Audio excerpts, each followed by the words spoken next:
Thank you. So it's my great honor to be here today. Welcome students, faculty, guests to the Stewart Gloyd Endowed Lecture for 2019. So a little bit of history. The Gloyd Lecture was originally established in 1982 by Professor Lynn Stahaley of Children's Medical Center to honor his mentor, Dr. Park Lloyd. And in 2001, Park Lloyd endowed the lectureship as the Stewart Gloyd Endowed Lectureship to honor his son, who we know as Dr. Steve Gloyd. Steve Gloyd is a pioneer in global health at the UW. He's professor of global health and health services and adjunct professor in epidemiology, family medicine, industrial and systems engineering, and the Evans School of Public Affairs. Steve created in 1987 the International Health Program in the School of Public Health and has been a long-standing global champion of social justice and equity. He's been the recipient of many awards, including the 38th UW Faculty Lecturer, the UW-Y Distinguished Teaching Award, and the 2010 Barsky Award for Courageous and Effective Advocacy for Human Rights, selected by the American Public Health Association Physicians Forum. The Gloyd Lecture brings us speakers committed to social justice and has become a highly anticipated event at the UW. Recent lecturers include Jim Yong Kim, Bill Fagey, Helena Gale, Richard Horton, Anne Emuela Byrne, Alfred McCoy, Nina Wallerstein, David K. Johnson, Mary Bassett, Sanjay Basu, Representative Pramila Jayapal, and most recently, Ivo Garrido, former Minister of Health, Mozambique, and former President of the World Health Assembly. I extend thanks to the Gloyd Lecture Series Committee, James Pfeiffer, Marianne Mercer, Awa Kone, Darren Wade, and Stephen Gloyd. This year's Gloyd Lecturer is Stephen Lewis, who has been a tireless advocate for health and justice globally. He is currently co-director of AIDS Free World, an international advocacy organization that exposes injustice, abuse, and inequality, the social ills that underpin and continue to sustain HIV. Now I should like to invite Steve Gloyd to the stage to introduce Stephen Lewis.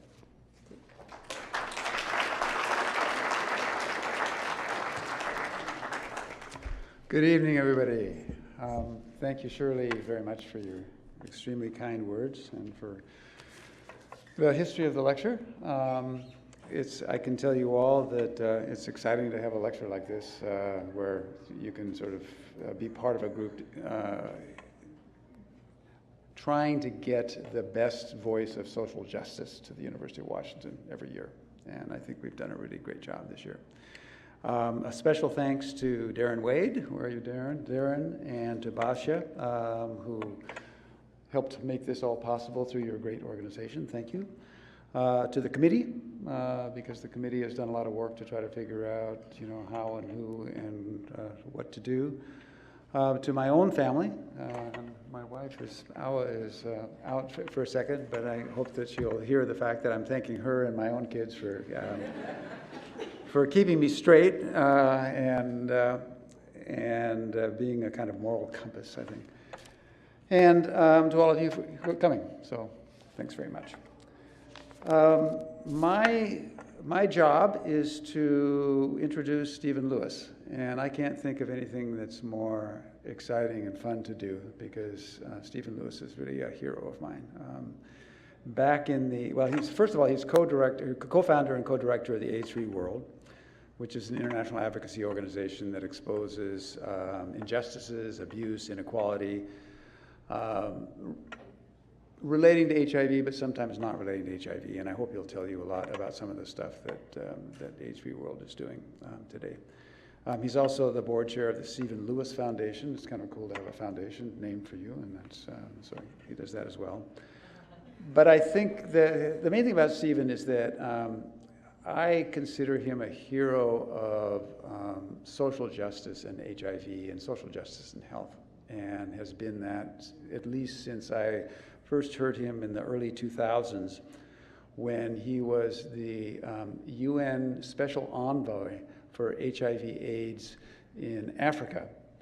And he was appointed by Kofi Annan, and his job was basically to raise the issues around making sure that everybody had equal access to AIDS treatment, which wasn't happening at that time. And during that period of time, many of us here in Seattle and around the country and around the world were really pushing for the end to what was a global apartheid in AIDS treatment, where if you had money, you could get treated and live a normal life practically, and if you didn't have money, you were going to die. It was a death sentence, and it was a pretty horrible time. And during that time, Stephen Lewis was the most amazing, articulate, strong voice for the whole issue of making AIDS treatment a reality for everybody in the world. And I had the good fortune to attend a couple of his lectures that he gave here in Seattle, and once I heard those lectures, I was so touched that for the next 5 years, I think I would just keep looking on the web to see what Stephen Lewis had written most recently so that I could sort of figure out what the best way to say this or that issue around HIV. So I'm indebted to you both for your activism work and also to the for what you've done for all of us who are trying to speak on this issue. After that, before that, he was the Deputy Executive Director of UNICEF at the organization's global headquarters in New York. He was Canada's ambassador to the United Nations. He's been on the board of the Clinton Health Initiative. He's been in the Lancet Commission. I mean, he's just a really important guy in Canada and in the world.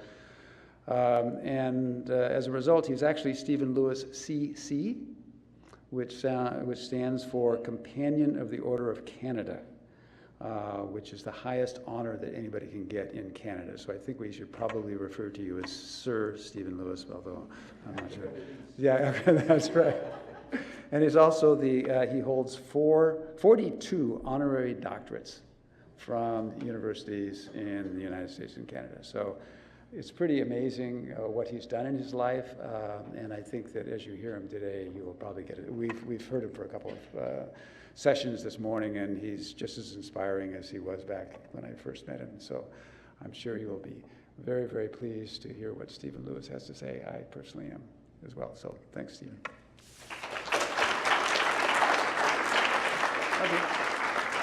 One other thing, let me also say that Stephen has been battling a health problem for the last year, and this is his first, I think, or one of the first efforts, almost a test case, of taking a long trip and doing a big talk, including 3 sessions today. And I think we should be very, very grateful to him for the efforts that you're making on our behalf. So thank you so much for that. Thanks.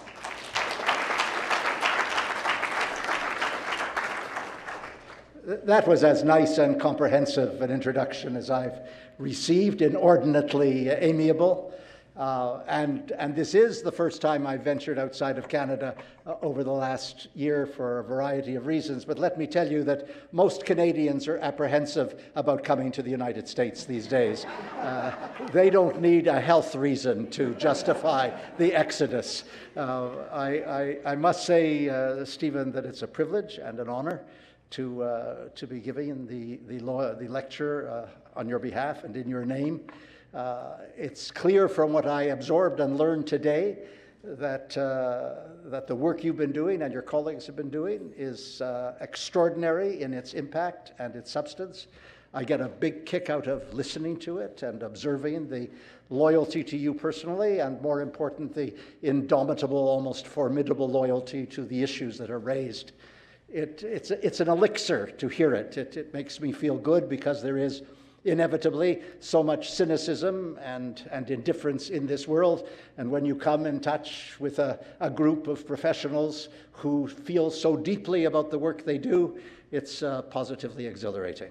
So Stephen Gloyd, I can't thank you enough for inviting me. I really do feel privileged about it. I must say that I didn't miss the sort of titter of incredulity which ran through the audience in the reference to the honorary degrees. And I simply want to let all of you know, particularly the students who are here, that I went to 4 post-secondary institutions of sublime academic learning and managed never, but ever, to acquire a degree. I have therefore spent my entire adult life shamelessly lusting after honorary degrees. And in fact, if I'm honest with you, and I feel quite liberated tonight, so I really don't care what you think about my personal fecklessness, to be frank with you, I actually have a strategy. Whenever I go to a university environment which has in its attendance auspicious figures, a president, a vice president, a chancellor, a dean, I simply say, as strongly as I can, that it will grieve me greatly to leave the university without the promise of an honorary degree.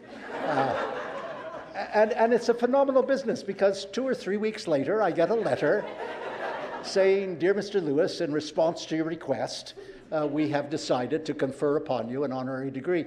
And so I have accumulated them shamelessly, and I'm happy to sell any one of them to those of you who require that kind of reassurance. On the other hand, I've never had a lectureship named after me.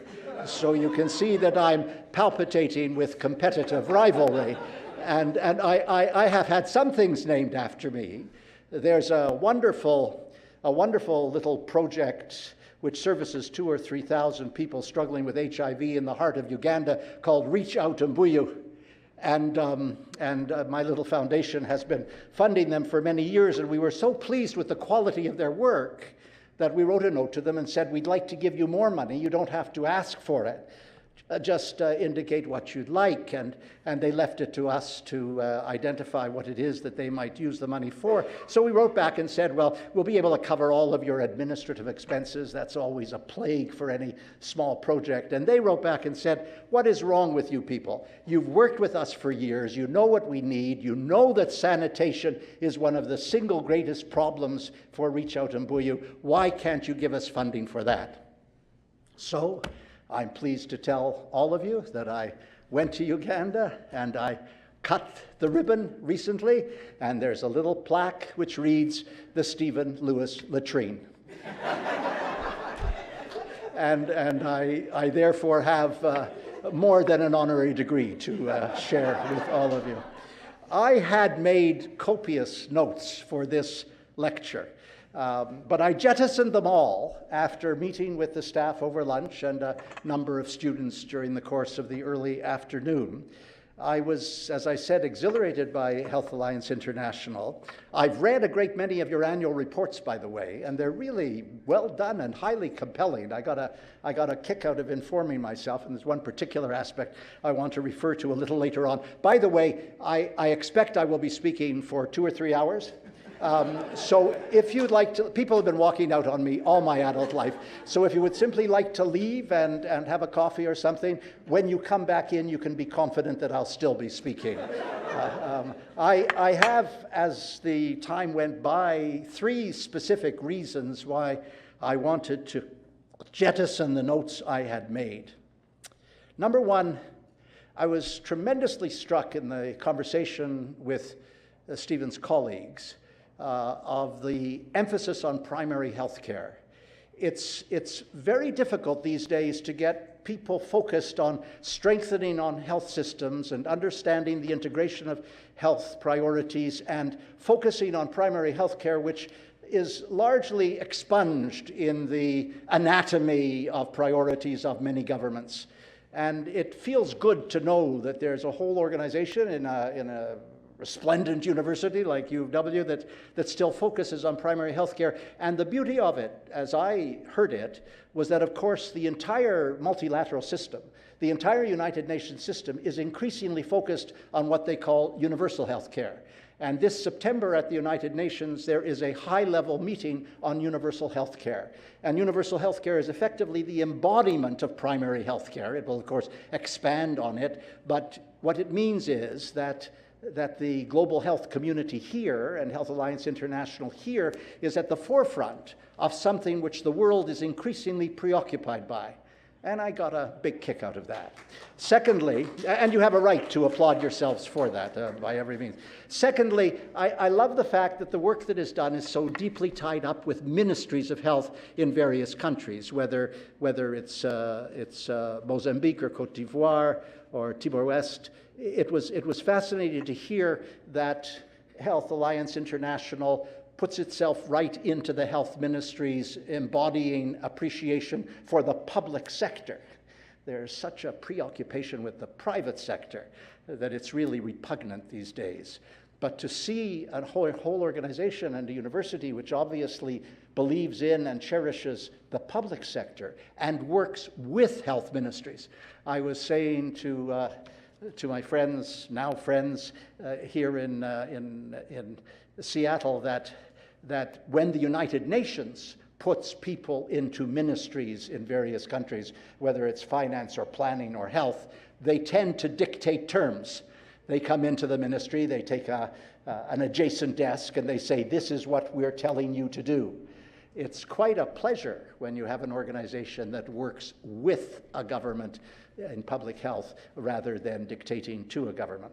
And I also threw away my notes because I got such a kick out of the sheer throbbing commitment of everybody who was around the lunch table, and the sense that this was a rare feeling that one witnesses nowadays. In fact, to tell you the truth, I'm faintly intimidated by what went on around me, and I'm not easily intimidated because I'm an egomaniac. Now, I want to accept the parameters of the topic. The world is worth saving, but if you don't mind, I'm going to ramble somewhat discursively, incoherently, and I'll pay it reverence here and there, but not continuously.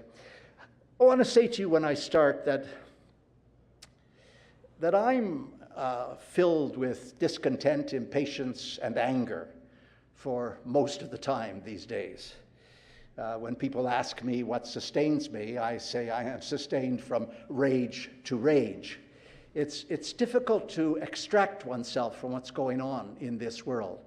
In last Sunday's New York Times, there was a story that was almost unbearable to read of the mutilation, torture, rape, and murder, which has been a consistent activity in the prisons of Syria for the last several years. It wasn't just heartbreaking, it was appalling, so shocking in its content that it was really, really very difficult to absorb. And I pulled myself back and I thought, what in God's name allows these things to go on forever? That Syrian war has been going on, as you know, for years. And not once has the United Nations Security Council been able to bring itself to deal with what is happening. And indeed, both Russia and the United States have been complicit in what is happening. And you have to ask yourself, is it simply that humankind has become expendable to leaders without, you use the term, Stephen, without a moral compass? And I think if one was to look for a context for some of the things I want to say, the context would be the absence of leadership at so many levels, in so many areas, which causes such dislocation in the way we behave and the way in which we deliver services and the way in which we value or treasure the human being. And because of the absence of leadership or the negligence, the criminal negligence of leadership in so many areas, it's really important that those of us who work in broadly defined civil society engage in advocacy which is unremitting. We just never stop. So I want to address advocacy projects or prospects in three different areas. And I will touch on the items which are before you on the screen. The first is obviously HIV. And everyone here will know that in the late 90s and early 2000s, it was such a stark horror story that it felt as if entire countries were graveyards. I remember wandering through Africa from country to country when I was doing the Envoy work and being entirely overwhelmed, rendered paralyzed by the carnage that I saw around me. And there has, again, as everyone knows, I don't have to get into specifics with a pretty sophisticated audience, as everyone knows, we've made very, very major strides around HIV and AIDS. Indeed, there is now a mantra which talks regularly about the end of AIDS. As far back as more than a decade ago, Hillary Clinton, when she was the Secretary of State, was talking about the end of AIDS, and President Obama was talking about the end of AIDS, and it became a mantra everywhere employed. But most of us know that we're far from the end of AIDS. And it's terribly important, again, that those of us who are out in the margins, out in the periphery, fighting for social change, fighting for social justice, that we never let up in what has yet to be achieved. For example, there are more than 17 million people on this planet who still require treatment, who are living with HIV and have not yet had antiretroviral treatment. And that's a very stark reality which necessarily we have to make sure happens. And the whole panoply of adherence and the continuum of care and testing, all of the ingredients still have to be reinforced and worked at, country after country. We're by no means over the AIDS apocalypse. And we now know, we knew a long time ago, but people were reluctant to understand or concede it. We now know that treatment as prevention is a completely viable reality, and that if you can reduce your viral load to undetectable levels, the virus will not be transmitted, and therefore treatment is prevention. And that was first enunciated by a friend of Stephen's and mine, Dr. Julio Montaner, at the British Columbia Center of Excellence in Vancouver, back at the International AIDS Conference in Toronto in 2006. And the appalling competitive skepticism of the academic and scientific and medical community refused to acknowledge what was such an elemental and persuasive logical proposition based on the scientific evidence of treating hundreds of people with HIV in the Vancouver and British Columbia area. And indeed, it was only a week or 10 days ago that we had a news story which said that there's now a very major study associated with PrEP. Most of you will know what PrEP is, using Truvada, using the primary antiretroviral response, showing that in a study of thousands of men over many years, that if you have an undetectable viral load and have sex without a condom, you will not transmit the virus. That is simply the imprimatur of legitimacy for what we have known for years. But because it took a very long time to persuade the World Health Organization that this was true, we probably lost God knows how many lives as we trifled with implementing treatment as prevention. We also know that there are rising rates of HIV in Eastern Europe and in Russia. It's quite appalling. And of course, it's all focused on what we call key populations, of men who have sex with men, of injecting drug users, of sex workers, of prison populations, and they are consciously and continuously discriminated against. As a matter of fact, the criminalization of HIV is one of the factors which more and more the civil society activists are trying to cope with. My country of Canada is just awful around criminalization of HIV. It stands in the rank of second or third in the world for the number of illegitimate prosecutions and the bankruptcy, the moral bankruptcy of pursuing people with HIV. And if it weren't for outfits like the HIV/AIDS medical and legal group in Canada, things would be even worse. One of the areas, if you want to seek something for advocacy around HIV and AIDS in 2019, which we have never tackled adequately, which we have defaulted on consistently since the pandemic began, and that's young women and girls. And between the ages of 15 and 24, it is appalling the numbers of new infections, which are estimated to be 5,000 a week still, primarily concentrated in sub-Saharan Africa. And no matter how much people talked about gender equality and about overcoming the tremendous animus towards women and girls and the way in which transmission was occurring, we never broke through. To this day, we have not broken through.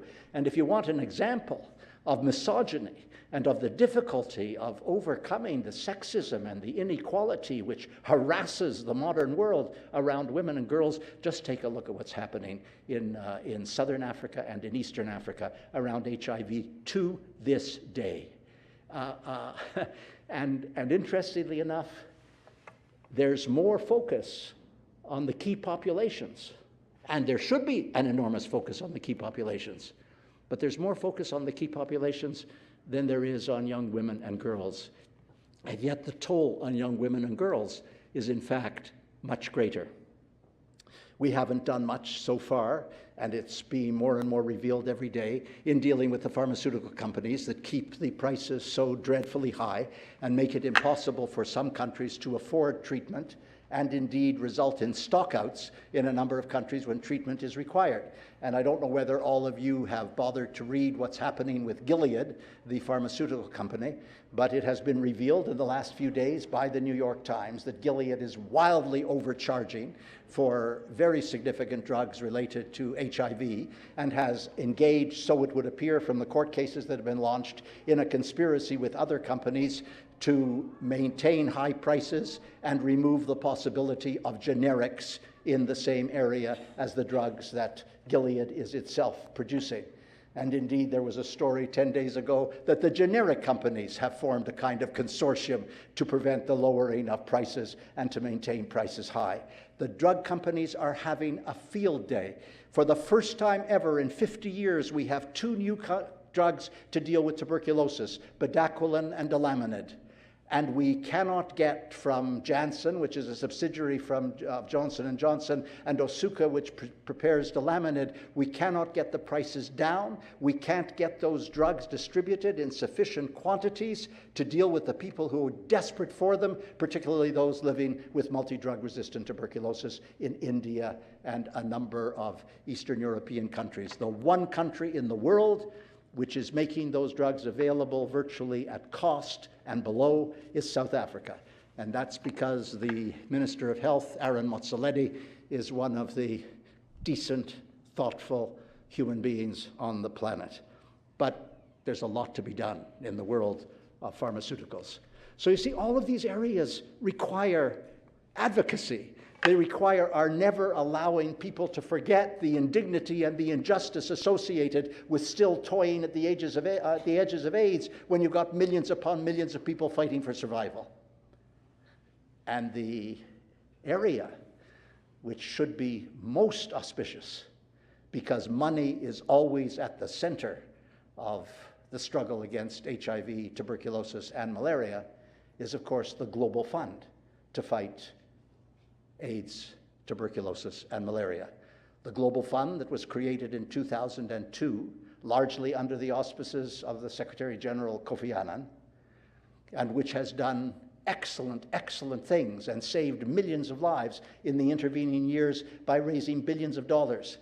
But as cutbacks occurred, as the money for HIV is atrophying, it's really important that the Global Fund fill the gap. So this one part of what I had written, I want to read. I want to read because I know that it will anger and aggravate the Global Fund. And AIDS-free world loves alienating as many establishment groups as we can possibly lay our hands on. This is where, in the atmosphere of leadership, this is where we go head-to-head with political and multilateral leadership. The Global Fund, as you doubtless know, dates back to 2002, when Kofi Annan, the then Secretary General of the UN, was moved to find new funding for the three most devastating infectious diseases. From that time to this day, the fund has raised billions of dollars and played a notable role in combating HIV, TB, and malaria. In fact, the fund claims credit, directly or indirectly, for nearly every advance that has been made, every infection prevented, every life saved, every person in treatment. It seems to be a mandatory requirement, from PEPFAR to the Clinton Health Access Initiative to the Global Fund itself, to assert in the most grandiose statistical terms that they are the primary architects of progress. It's a kind of Pavlovian rivalry. But in the case of the Global Fund, it's time to take a hard look at where things stand. The fund holds so-called replenishment conferences every 3 years. The last was in Montreal in 2015. The next is in Lyon in October this year. The target in 2015 was 13 billion for 3 years. The target this year is 14 billion. I've never used PowerPoint. I've never really used modern digital equipment. But let me reconnoiter some numbers with care. The Global Fund has published an investment case in which it determined that the real need for the next 3 years is $101 billion overall in order to get back on track. The back on track wording, that's a direct quote, was meant to convey the reality that we're falling behind in our efforts to subdue the 3 diseases. The figure of 101 billion was based on estimates provided by UNAIDS, WHO, the Stop TB Partnership, and Roll Back Malaria. They are all estimable organizations. But the Global Fund rejected these estimates, expert estimates, by the way, and decided to do its own calculation. It set an arbitrary target figure of 83 billion, which represented 82% of the overall need. The 83 billion comprises 46 billion from domestic services, that's domestic sources, in low and middle income countries. So from the budgets of those low and middle income countries, there will come some 46 billion, 23 billion from other external funders like Gates and a few bilaterals, and 14 billion from the Global Fund itself. The fund actually says at least 14 billion.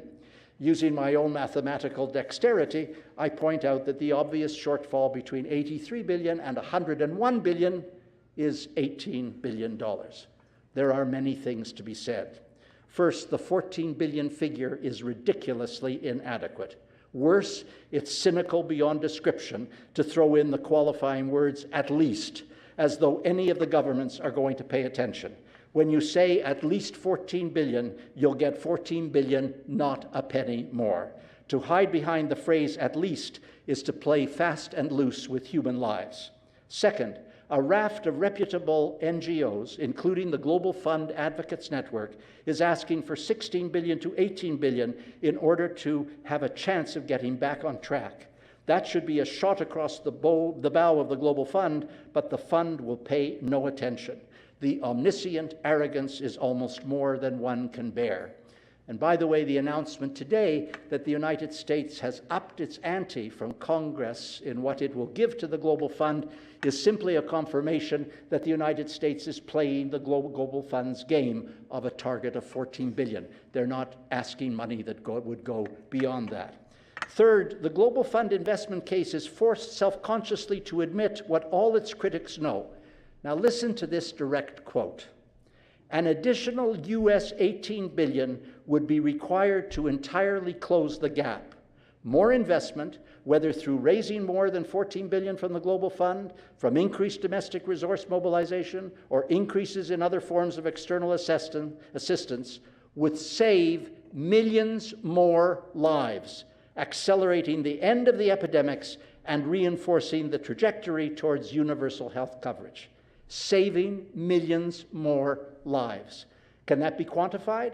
According to material provided by the Global Fund itself to the Advocates Network, every additional 100 million invested in Global Fund-supported programs provides that it will save 114,000 lives, avert 1.7 million new infections across the 3 diseases, provide TB treatment and care for 133,000 people, provide 6,900 people with treatment for multi-drug resistant TB, and distribute 5.3 million mosquito nets to protect children and families from malaria.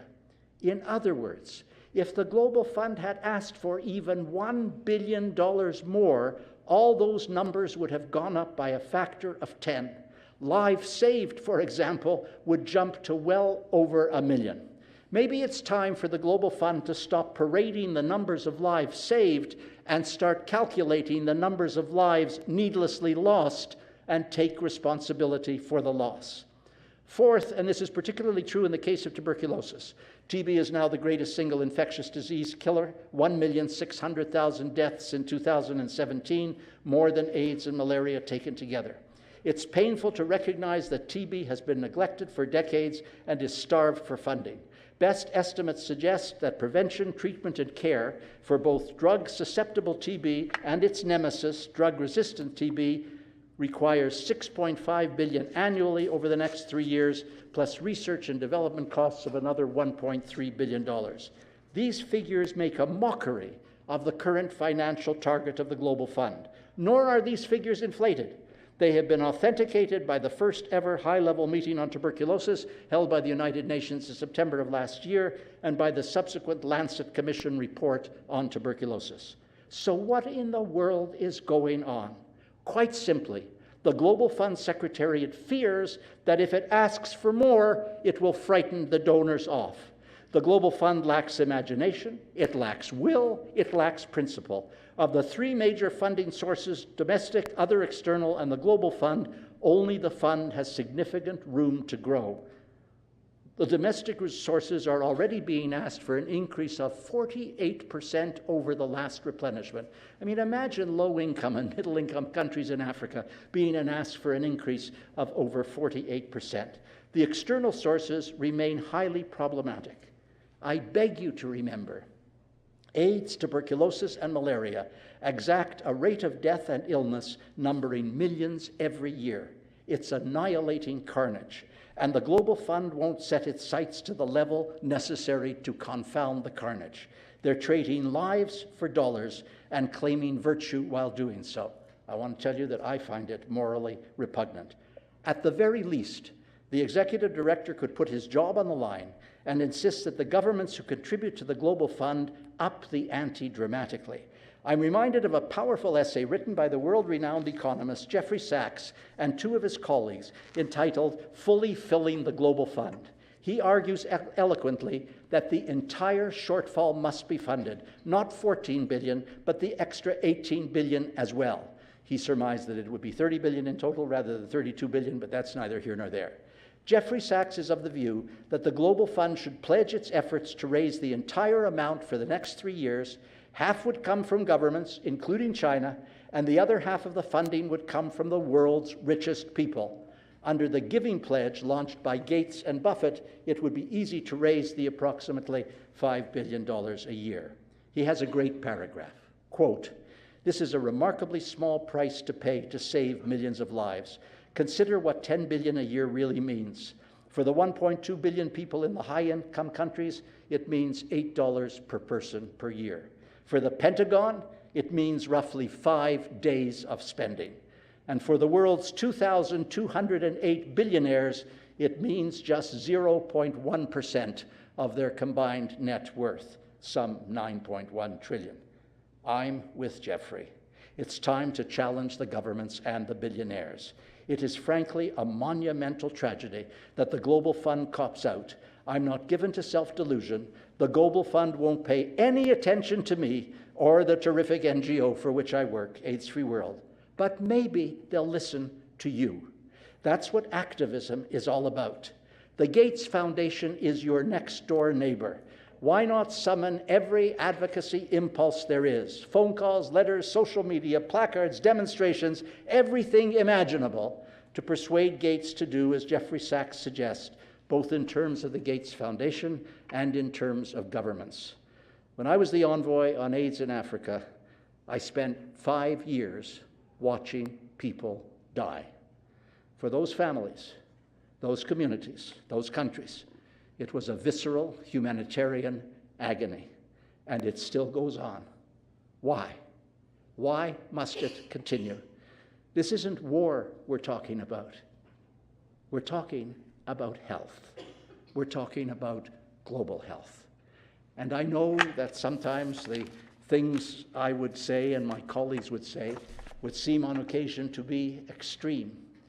But when you fought the good fight since 1981, to get rid of this catastrophe called HIV and AIDS, and you're on the brink of making a tremendous difference. And what it requires is some additional funding, as well as focus, but there are all kinds of groups like Health Alliance International that can provide the focus at country level and work with those countries positively. That's not really the problem. The problem is in the resources in so many areas and the way the resources are handled. And it's just a crying shame I feel driven sometime to aggressive apoplexy in dealing with people who are so obdurate and stubborn when it comes to addressing the ills of humankind. The second advocacy project I want to make direct reference to and draw in my organization and my friends, and I promise you this will not go on forever, although it may surely seem that way. I want to talk about sexual abuse, sexual exploitation and abuse, as it's called in the UN, the reality of the Me Too movement and what it has meant in multilateral terms. AIDS-free world, back in 2015, decided to take on the cause of ending impunity for sexual exploitation and abuse in peacekeeping operations within the United Nations system. There was extraordinary evidence that the peacekeepers who were there to protect the civilian population were actually preying on the population sexually. And it was a very, very unsettling and unhappy circumstance. On April 29th, 2015, we leaked to the Guardian newspaper in the United Kingdom the evidence of 6 little boys between the ages of 8 and 11 in the Central African Republic who had been raped by the French peacekeeping forces. All hell broke loose. The coverage in Europe, and to some lesser extent in North America, but certainly in Europe, was overwhelming. And the UN, of course, was extremely ashamed and frantic about what to do about it. It made a tremendous impact, and just 2 weeks later, we created, more particularly my co-director, Paula Donovan, who lives in Boston and is a brilliant feminist thinker. Paula suggested creating something called Code Blue, which would be the campaign under which we would mobilize people to deal with impunity for sexual exploitation and abuse in peacekeeping operations. So on May 15th, we launched Code Blue just 2 weeks after we had revealed what was done to the little boys in the Central African Republic. And it was launched by Graça Machel, Nelson Mandela's widow, by Romeo Dallaire, General Romeo Dallaire, who headed the United Nations peacekeeping force in Rwanda during the genocide, by Theo Soa, who is head of the Africa Women's Development Fund, by Anwar al-Chowdhury, who, when he was the ambassador from Bangladesh, introduced the resolution on women, peace, and security in the Security Council, and by my colleague Paula Donovan, who had initiated the entire process. I acted as the kind of MC. And the launch of Code Blue made quite an impact, partly because of the people, but partly because of the cause. We then continued to kick up a ruckus, and we tried to make people understand that sexual violence in peacekeeping operations was an attack on health, that this was a global health issue, that you can't put women at such vulnerability and such risk of personal violation, humiliation, isolation, terror, without understanding that it is essentially an issue of human health, whether it's physical health or mental health. And how bad it was out there where there were peacekeeping operations in so many areas. And we kept pressing and pressing and pressing until finally the then Secretary General Ban Ki-moon had no alternative but to set up a commission of inquiry into the Central African Republic. Now, I'm telling you that not to boast, but to say to you, we're just 12 people. And we are all over the world. We work virtually from South Bend, Indiana, to New York, to Boston, to Toronto, to Sierra Leone, to Zimbabwe, to Mali. Our people are all over. And we have a primary feminist agenda. We do nothing which doesn't have a feminist dimension to it. And we don't look at things unless it's through feminist lens. And he was forced to appoint a commission. And it was a panel that was headed by Marie Deschamps, who was a former justice of the Supreme Court of Canada. And she met with her colleagues for a considerable period of time and then published a report which would make your blood run cold. It was a report which described that the UN didn't know what was going on, didn't care what was going on. They did absolutely nothing except to prevent the word getting out. They tried to pull the wool over everyone's eyes, and I must say that she herself felt that she didn't want to do stuff for the UN anymore because she was so appalled at the cover-ups which were clear in the case of the Central African Republic.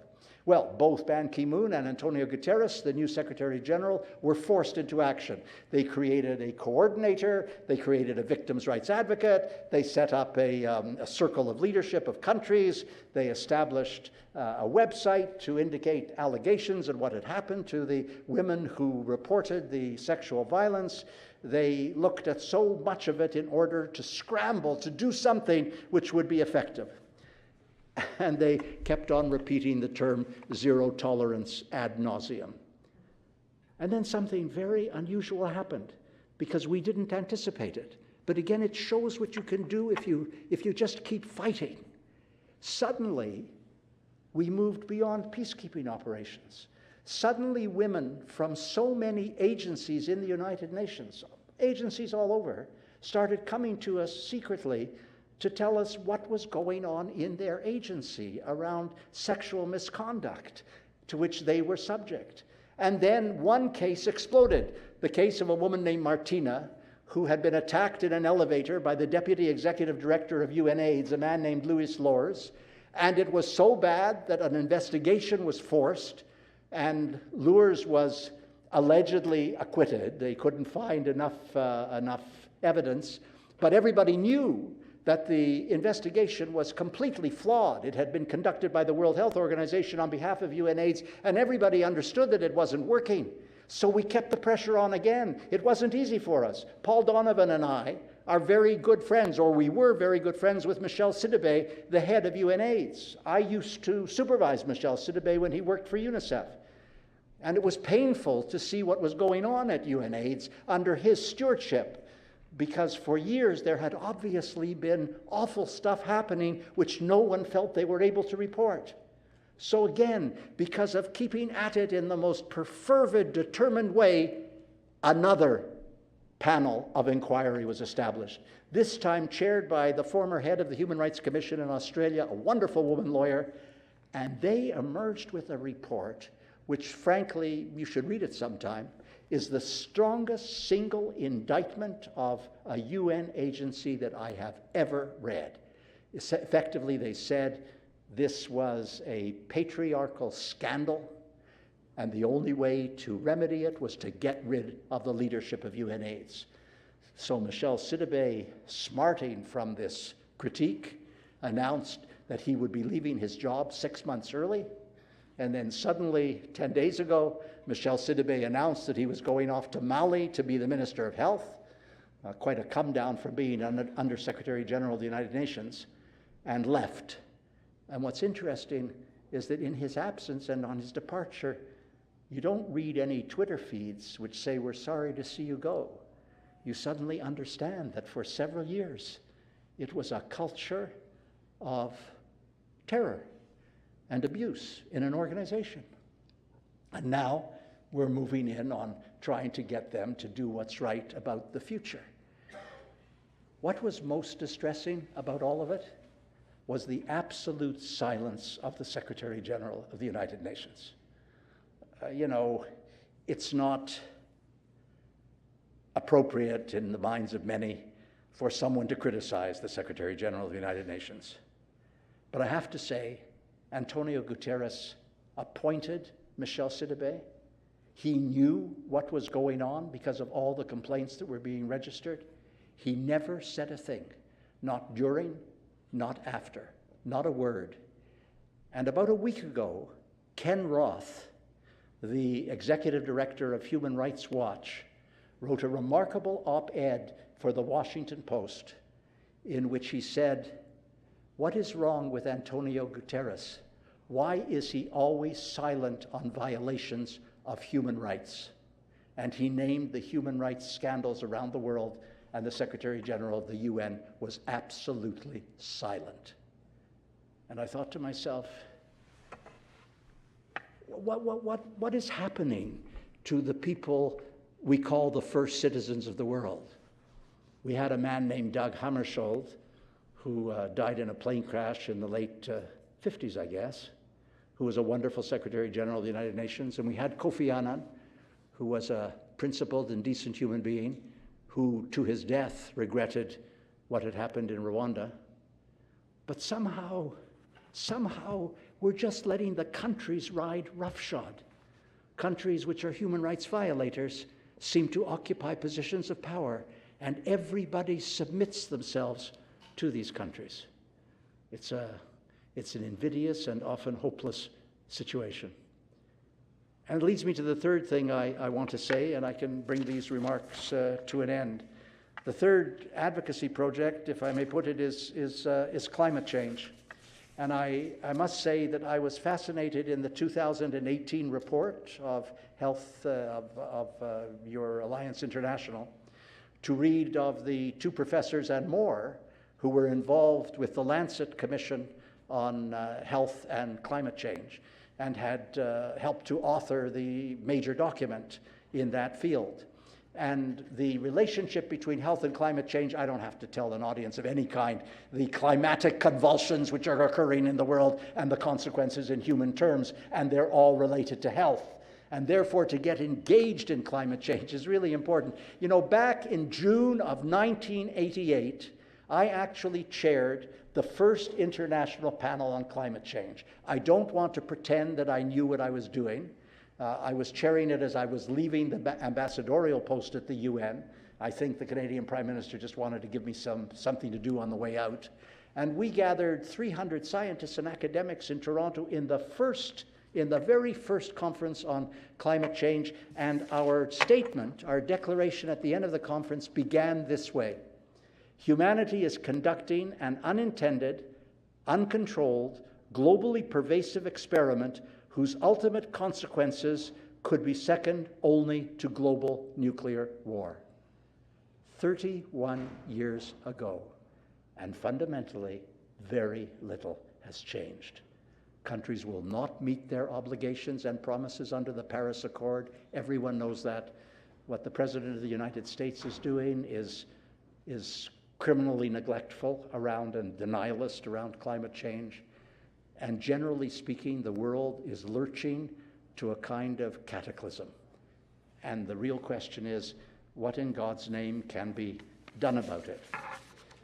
I'm a person who feels very strongly that if we can put more and more emphasis on the health consequences of climate change, then maybe we can rally people to recognize that we have about 11 years left to save the planet before it falls in on top of us. Those were the words of the Intergovernmental Panel on Climate Change, indicating that there had to be a really profound and remarkable alteration in the way we did things in order for the planet to be saved. And if you want to absorb some material which is exhaustive and definitive, I invite you to read The Uninhabitable Earth, Life After Warming, written by David Wallace Wells. You probably won't sleep for months afterwards. Or the new book out, Falter, Has the Human Game Begun to Play Itself Out, by Bill McKibben, the famous climate change guru here in the United States, running 350. Or This Changes Everything, Capitalism versus the Climate, by Naomi Klein.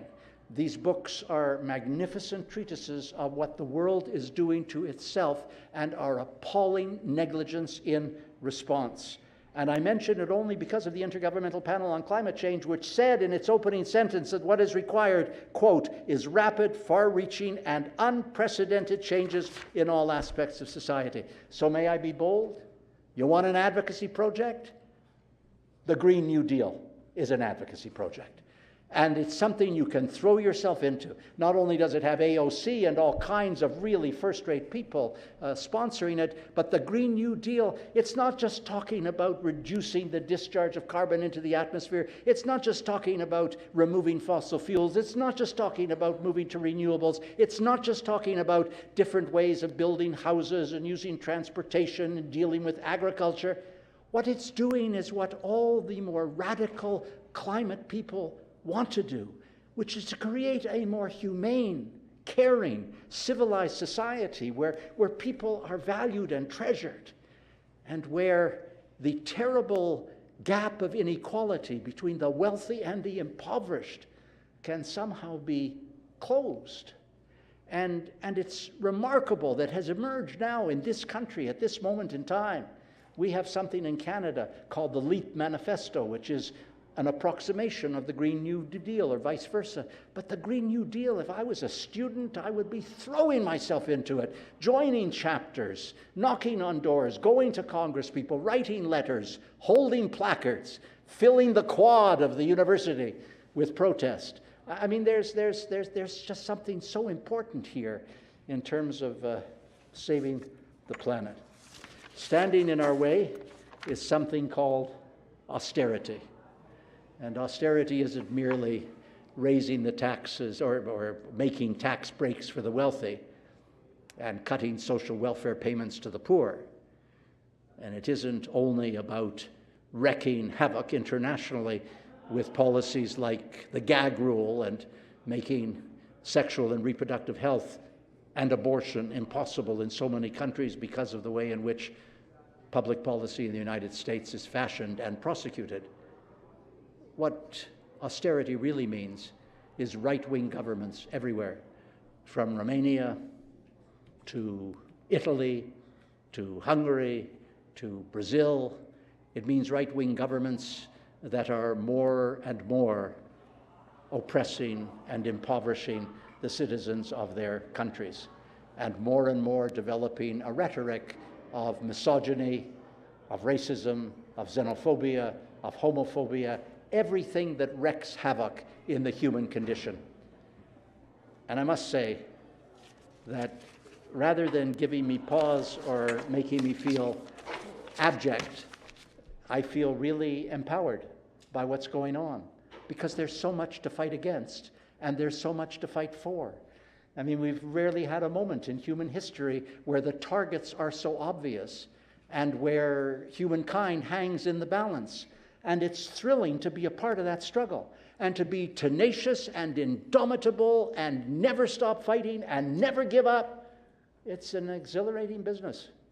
So presumptuously enough, because I know that's what Health Alliance International does and what Global Health at University of Washington obviously does, you keep fighting for social justice and global health. For the couple of people in this audience who are not yet conscripted into that fight, I commend it to you. And I thank you for having me. Thanks, everyone. Thank you.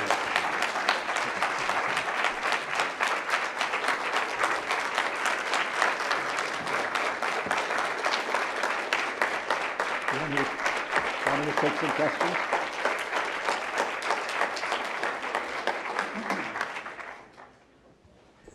Thank you very much for inspiring us, for giving us a sense of what's important, and for pushing us to do more. So we have about, let's see, I think we can go about 20 minutes for Q&A. So the floor is open for anybody's question or comment. Yeah. Yes, sir, there are microphones down here, but if you think you can project sufficiently, or I'll repeat the question, by all means. No, I think you'll hear me okay. Yes. I was wondering what you thought of the possibility of creating a structure by which intimate domain can be applied to patents when they are administered in such a way as to being substantially detrimental to the society in which they are being offered.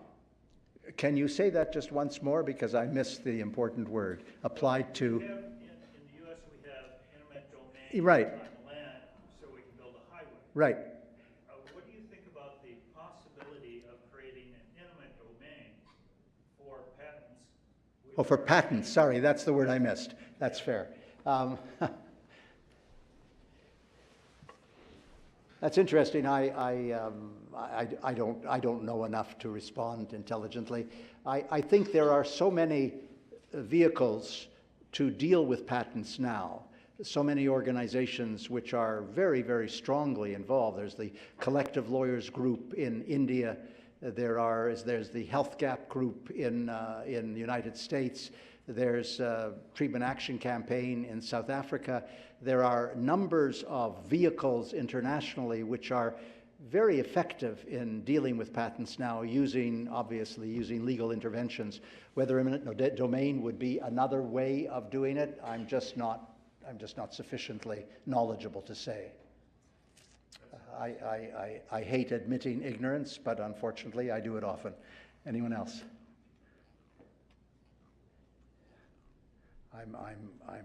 I'm not offended if there is. Yes. When you're speaking about climate change, it struck me, and it strikes me many times when I hear leaders like you speak about it. When we say we need to save the planet, I think that statement's flawed. The planet's going to be fine. The planet's going to be here. It's us that's going to be gone. And I think if we change the way we speak about that, more about saving ourselves, perhaps people in leadership can connect with the fact that we're really trying to save our own bacon. We're not, it's not the planet. The planet will be fine. That's why I think the Green New Deal is really exemplary, because it does talk about the great strength that exists amongst all of us if we approach this effectively. But I wouldn't, I mean, I'm not going to struggle with you over words, because you're making a point which I think is quite valid. But in fact, the planet is disappearing. The ice caps are disappearing. The biodiversity is disappearing. We are really losing the integral aspects of the planet, which make it inhabitable and give us all life. And it's not really an excessive hyperbolic thing to say that we could lose the planet. Look at that incredible report on biodiversity and the loss of 1 million species in the next several years. What we're doing to the planet is horrific. But having said that, I concede the point you're making. It's very hard for people. I taught climate change for the last several years at a university in Toronto. And it's very hard when you read the material to provide encouragement. It really is depressing. But on the other hand, it makes you feel at the end of it that you want to fight back. And I think your way of putting it is the right way. I'm glad you raised it. Okay. Yes? What can be done to depoliticize global health? To depoliticize Yeah. global health? It's so political. What can we do to make it not so political? Well, you could set up the Stephen Gloyd Foundation to compete with the other little foundation around the corner. That would depoliticize it, because I don't hold any animus against the Gates Foundation, but I don't like any one foundation running global health. It just doesn't seem to be. I mean, we're lucky that there are people who care about global health. They could be right-wingers who hated global health. But nonetheless, it's not effective to have one organization with so much power in one field. It just doesn't make sense. You know, it's like the other things I was trying to say. It's a matter of finding leaders with voices who take these issues on. We had a conversation with some students earlier, and I was saying that if you look at the G7, you don't have not a single idealistic voice in the entire G7. Elizabeth May is harassed by Brexit. Macron is harassed by the Yellow Jackets. Italy is moving to the right.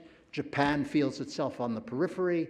The Canadian Prime Minister Justin Trudeau, who was an icon of feminism just a couple of years ago, is now completely swamped by scandal and may indeed lose the election next October, which surprises everyone. And Germany, Angela Merkel, is on her way out. And I won't even talk about the United States. That's just bizarre and absurd.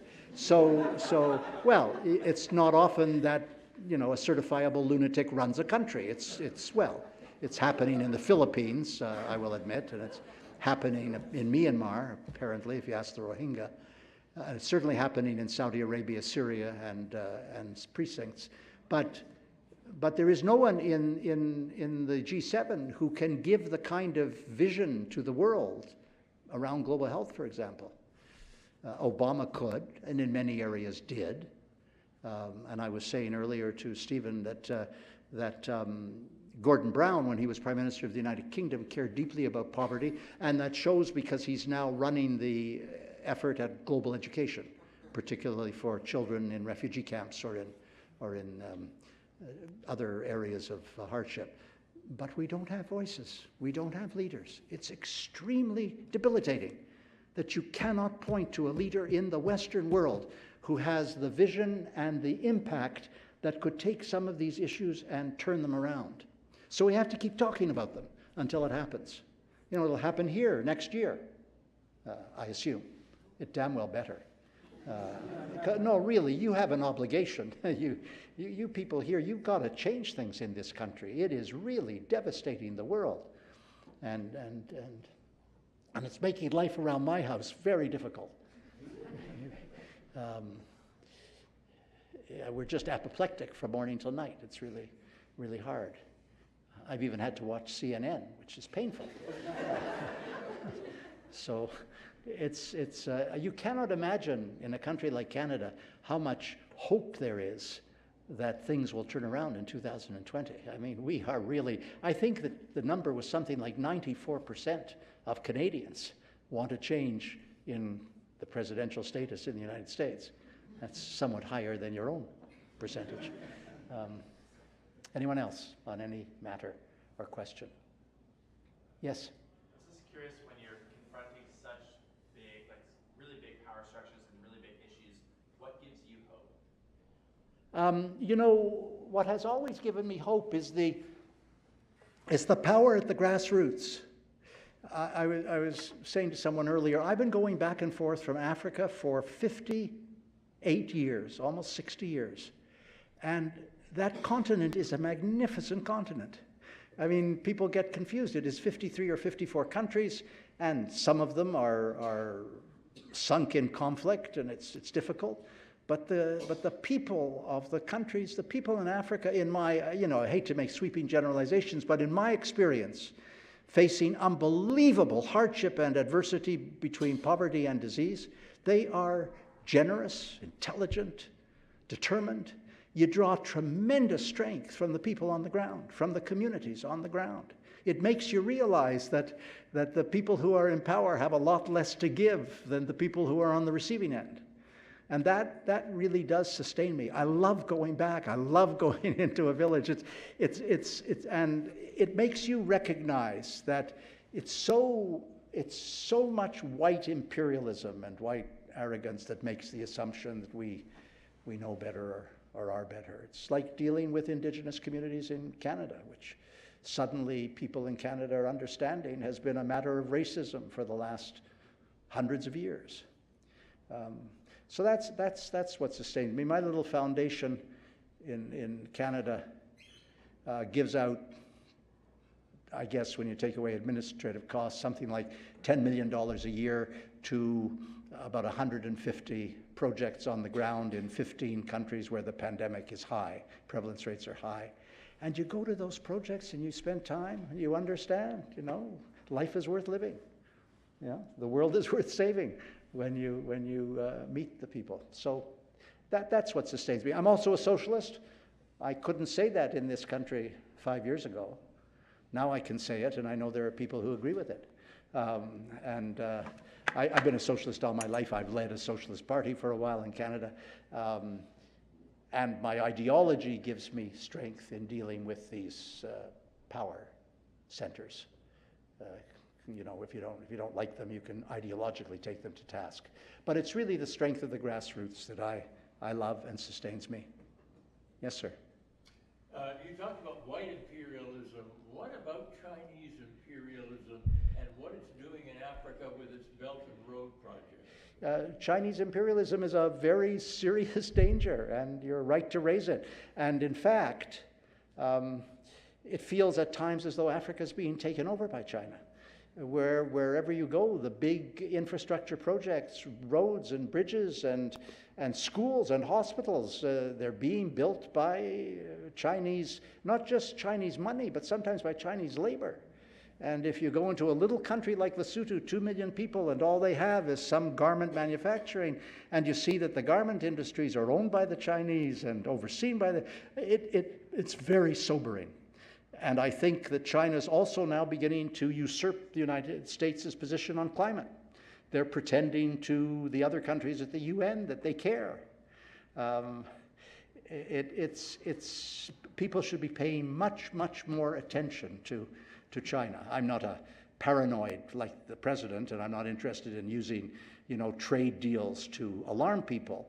But it is absolutely true that China understands that it can, if not take over the world, it can be the strongest and most dominant power in the world. It's virtually there now. And they are a crudely authoritarian country, and we have to be careful. And Africa, I think, especially has to be careful. It's billions of dollars going into country after country. Yeah, it's amazing. Amazing. Yes? Just a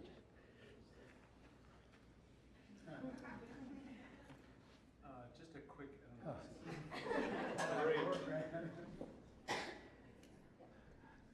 quick question about your personal story of activism. We have lots of students in this audience and that are here because of your story of social justice and activism.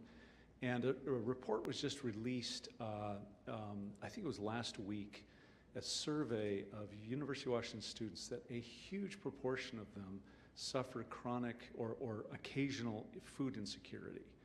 And that at any given time, hundreds of UW students, undergrads, are actually homeless, living out of cars.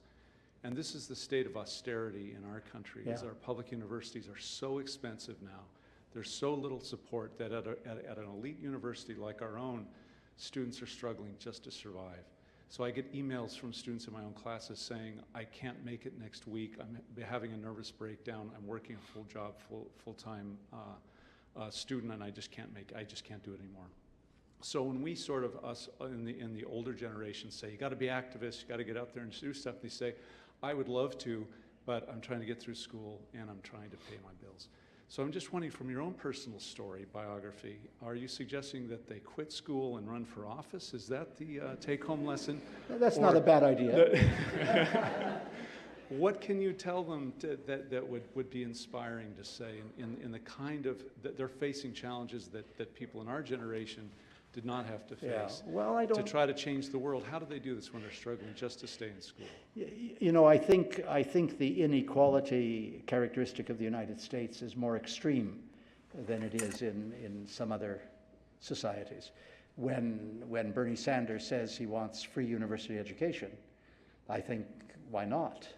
The educational costs in Canada compared to here are relatively minuscule. We just don't believe in forcing students into penury in order to go to university, and therefore they lack food and they lack housing and accommodation, etc. Your real challenge here, I guess, for those students in those terms, is to get a change of government, to get enough people in the House of Representatives and in the Senate who will do things that are positive for students rather than things that are negative. Then it becomes possible to think. You're quite right. I can't. Students who are struggling, I saw the story on food insecurity. I was stunned, frankly. I found it hard to believe, but I'm sure it's accurate. If students are struggling with food insecurity, you're quite right. How the devil can they get themselves up to curing the ills of the world? It's not going to happen.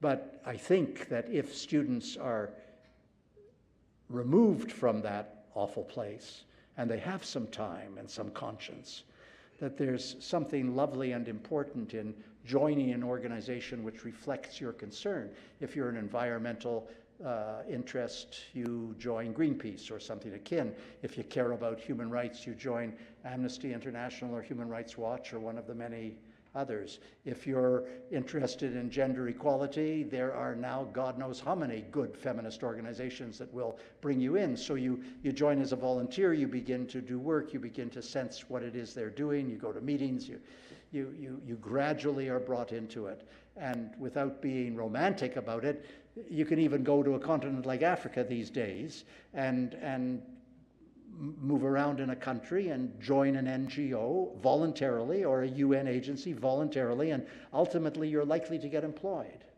I had it was just one of the great joys of my life. I had a class of 25 students at McGill, an international development class, in 2014. They were just brilliant students. I couldn't get over it. And it was a class which was not lecturing so much as it was papers and discussion. And all 25 of them are now in different countries in the world thriving. Now they were graduate students. I mean, they didn't have masters. They were students who graduated, and they are from Argentina to Bangladesh. They have gone out and forged their own way. Some of them have gone on to further academic work, but they're out I was astounded, and I continue to hear from them, and for me, it proves that if you sort of grit your teeth and go after it, it's still possible to do. I flunked out of university. I went to the United Kingdom to work for the Socialist International.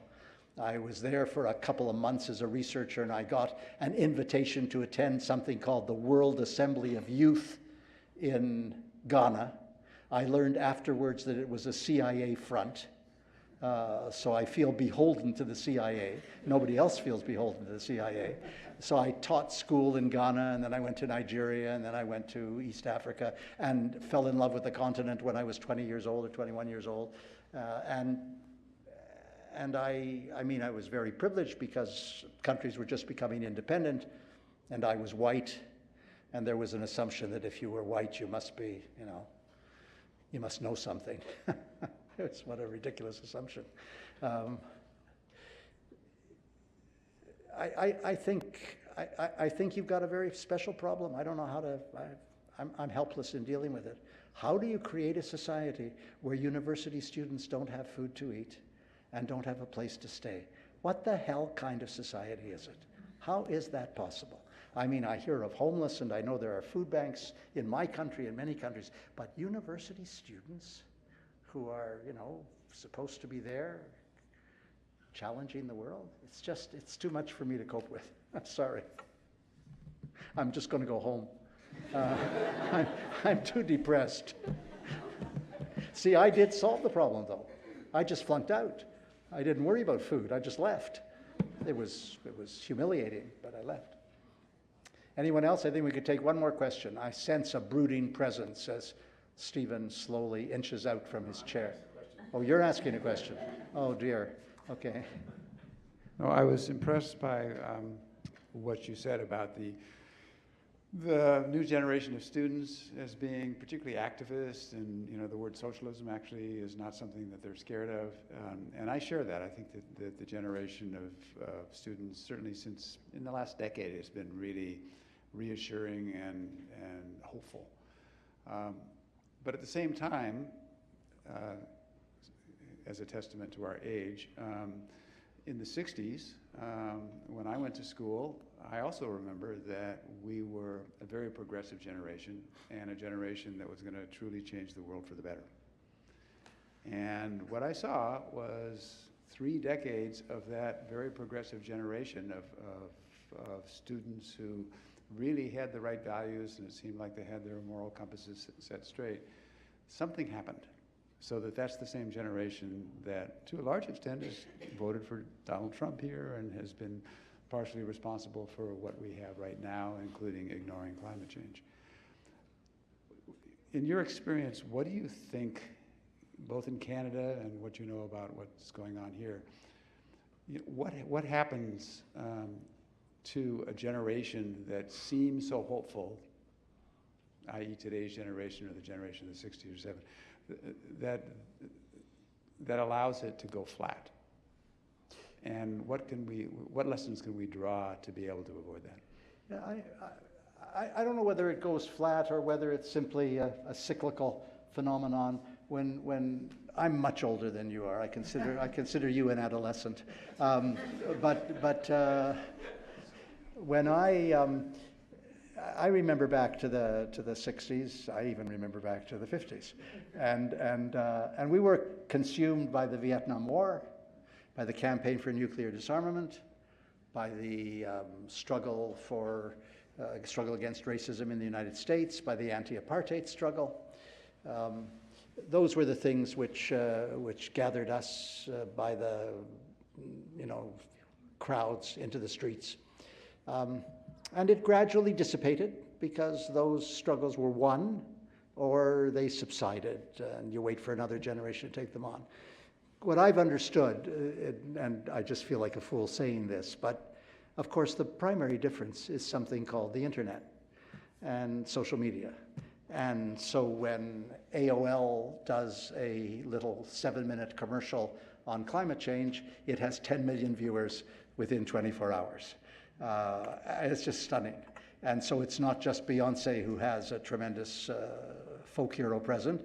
It's a lot of very, very good, prominent people with social justice concerns who are able to reach other vast numbers. And I think that's basically the difference, is that young people today are animated and will continue to be animated because they are in, look at Greta Thunberg. I mean, look at what happens when a 16-year-old Swedish girl takes to the streets, as it were, and all around the world. I mean, we wouldn't have known in most countries of the world if it was 30 years ago.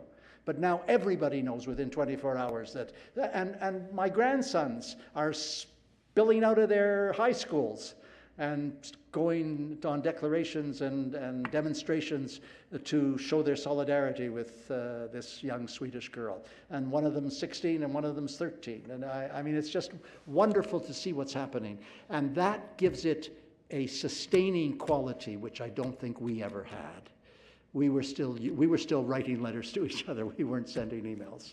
I still remember something called a Gestetner machine. I still remember something called faxes. I still, I mean, there are things that we've now passed, you and I, and this is a brave new world. It's just phenomenal. And I think it will allow struggles around principled issues to continue in a way that it was tougher to sustain before. I hope so. I'm 81, by the way, so I just want you to understand that when I say you're an adolescent, I really understand what I'm talking about. I'm not just kidding. Okay, I think we can wrap this up. Thanks again, everybody.